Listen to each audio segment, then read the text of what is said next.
Hello students and welcome to SPN edtech. তো আমাদের NTA মানে ন্যাশনাল ট্রমা এজেন্সি আর কি ফাইনালি অ্যাক্টিভ করে দিয়েছে নিট 2026-এর যে রিফান্ড প্রসেসটা ছিল সেটার ব্যাপারে বলে দিয়েছে অ্যান্ড রিফান্ড লিঙ্কটা অ্যাক্টিভেট করে দিয়েছে। তার জন্য আমরা এনটিএর ওয়েবসাইটে চলে এসেছি। এখানে তোমরা নোটিশ দেখতে পাচ্ছ। এখানে এই নোটিশে ক্লিয়ারলি বলে দিয়েছে যে গতকাল 22শে মে থেকে 27শে মে পর্যন্ত 11:50 পর্যন্ত এই লিঙ্কটা অ্যাক্টিভ থাকবে। তোমরা সিম্পলি তোমাদের ব্যাংক অ্যাকাউন্ট ডিটেলস অ্যান্ড বাকি যা যা ডিটেলস সেটা সাবমিট করে তোমরা রিফান্ডটা নিতে পারবে। তো কিভাবে রিফান্ডটা নেবে অ্যান্ড কি কি তোমাদেরকে অ্যাভয়েড করতে হবে, কি কি করতে হবে, সেইগুলো নিয়ে আমরা আজকের ভিডিওতে পুরোটা আলোচনা করি। তো চলো দেখা যাক। এখানে যে এনটিএর ওয়েবসাইটে তোমরা যদি চলে আসো, তাহলে কিছুটা নিচে স্ক্রল করলে ক্যান্ডিডেট অ্যাক্টিভিটিতেই তোমরা একটা উইন্ডো দেখতে পাবে, free refund window for NEET UG 2026। তো এটা লিঙ্ক আমরা আমাদের চ্যানেলে দিয়ে রেখেছি। সেখান থেকে তোমরা ডিরেক্ট চলে আসতে পারো। এভাবে বারবার কোনো ঝামেলায় তোমাদেরকে আসতে হবে না। তো এই ফ্রি রিফান্ড উইন্ডোতে যদি তোমরা ক্লিক করো, তাহলে তোমাদের সামনে এই পেজটা খুলে যাবে। এইটাতেই তোমাদেরকে এবার তোমার অ্যাপ্লিকেশন নাম্বার আর পাসওয়ার্ড আর সাথে ক্যাপচার এটা দিতে হবে। এই ঘর দিয়ে তোমরা লগ ইন করবে, তাহলে তোমাদের ক্যান্ডিডেট ড্যাশবোর্ডে তোমরা চলে যাবে। এটা শুধুমাত্র রেজিস্টার্ড ক্যান্ডিডেটের জন্য। এখন কেউ নতুন করে রেজিস্টার্ড করতে পারবে না। যারা অলরেডি রেজিস্টার্ড শুধুমাত্র তারাই ফ্রি রিফান্ডটা নিতে পারবে, কারণ তারাই ফি সাবমিশন করছিলেন। সোজা কথা। তো এখানে তোমার অ্যাপ্লিকেশন নাম্বার, পাসওয়ার্ড আর যে ক্যাপচার দেখাচ্ছে এটা দিয়ে সিম্পলি লগ ইন করে নেবে। লগ ইন করে নেওয়ার পরে তোমরা সিম্পলি এখানে দেখতে পারবে তোমরা তোমার ক্যান্ডিডেট ড্যাশবোর্ড যেটা আছে সেটা অ্যাক্সেস করে ফেলেছো। এখানে তোমার অ্যাপ্লিকেশন নাম্বার, নেম সবকিছু তোমরা মিলিয়ে দেখে নেবে তুমি নিজেরটাতে লগ ইন করেছো কিনা। এইখানেই তোমরা দেখতে পাবে register bank details for refund. এখানে ব্যাংক ডিটেলস এর জন্য একটা বাটন দিয়ে দিয়েছে, তোমাদেরকে এই বাটনে ক্লিক করতে হবে। এই বাটনে ক্লিক করার পর তোমরা এই পেজটা পেয়ে যাবে এখানে।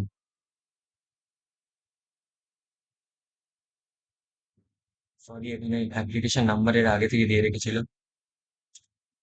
যাই হোক। তো ব্যাংক অ্যাকাউন্ট ডিটেলস এর জায়গাটা হ্যাঁ, তো আরেকটা কথা বলে দিই, এটা তোমরা ফোন থেকেও করতে পারো, ডেস্কটপ থেকেও করতে পারো, যার যেখানে সুবিধা। এমন কিছু না যে শুধুমাত্র ডেস্কটপ থেকেই পারবে। তোমরা ফোনে যদি করো তাহলে শুধুমাত্র ডেস্কটপ সাইটটা যদি অন করে রাখো, তাহলে স্ক্রিনটা পুরোটা একসাথে দেখতে পারবে, তোমাদের করতে সুবিধা হবে। নাহলে ফোনের জন্য ইউআইটা খুব খারাপ হয় আমাদের এই সরকারি সব ওয়েবসাইটে। তো একটু সমস্যা হতে পারে। তোমরা কোন ডেস্কটপ সাইট অন করে করবে, কোনো সমস্যা হবে না। এই জায়গায় তোমরা দেখবে ফার্স্টে account holder name as per bank account.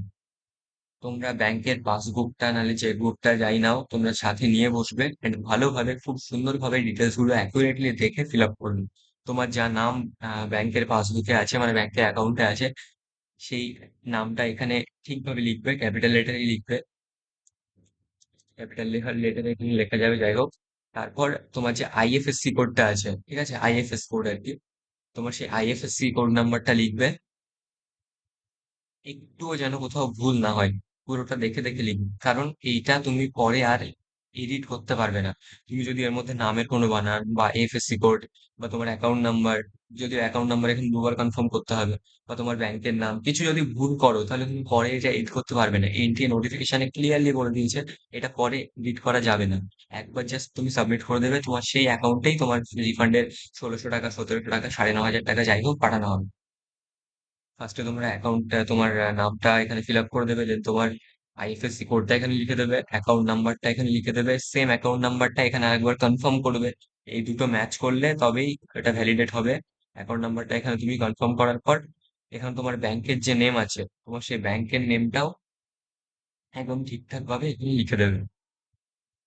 দেন এই যে সেকশনটা তোমরা দেখতে পাচ্ছ, upload scanned copy of cancel check, এটা তোমার কোনো চেক ক্যান্সেল করে সেটা স্ক্যান কপিটা, তোমার কপিটা এখানে আপলোড করতে বলা হচ্ছে। এটা ফর এক্সট্রা সিকিউরিটি, যে তুমি হচ্ছে তোমার ব্যাংকের অ্যাকাউন্ট ডিটেলস গুলো, তোমার নাম, তোমার আইএফএসসি কোড ঠিকঠাক আছে কিনা চেকের সাথে ওরা মিলিয়ে একবার দেখে নেবে।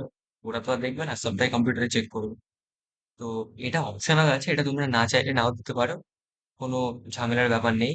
তোমরা শুধুমাত্র এই ডিটেলস গুলো, উপরের ডিটেলস গুলো যদি ঠিকঠাক ভাবে ফিল আপ করো, তাহলে নিচেরটার কোনো রিকোয়ারমেন্ট আসবে না। তাই নিচেরটা চেকের স্ক্যান কপি, ওটা জাস্ট অপশনাল জিনিস, তোমরা অ্যাভয়েড করতে পারো।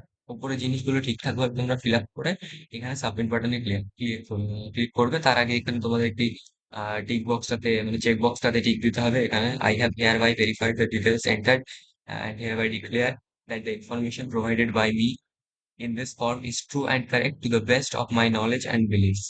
ওকে, এটা তুমি ঠিক দিয়ে দেন এখানে সাবমিট করে দেবে। তাহলে তোমার ব্যাংক অ্যাকাউন্ট ডিটেলস এখানে সাবমিট হয়ে যাবে। তারপর তোমাকে আর কিছু করতে হবে না। 27 তারিখ পার হলে বা যাই হোক, কবে রিফান্ডের টাকাটা দেবে সেটা তো ইন্ডিয়া এখনো বলেনি।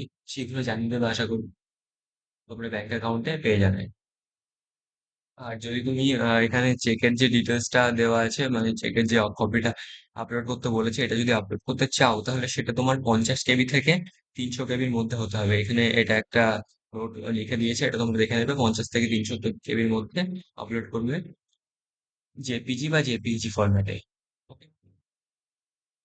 তো এই ছিল আজকের ভিডিওতে। সবাই ঠিকঠাক ভাবে তোমাদের ডিটেলসটা ফিল আপ করে সাবমিট করে দেবে। কোনো যদি সমস্যা হয় তাহলে আমাদেরকে হোয়াটসঅ্যাপে জানতে পারো বা কমেন্ট করে জানতে পারো। Thank you so much for watching. By.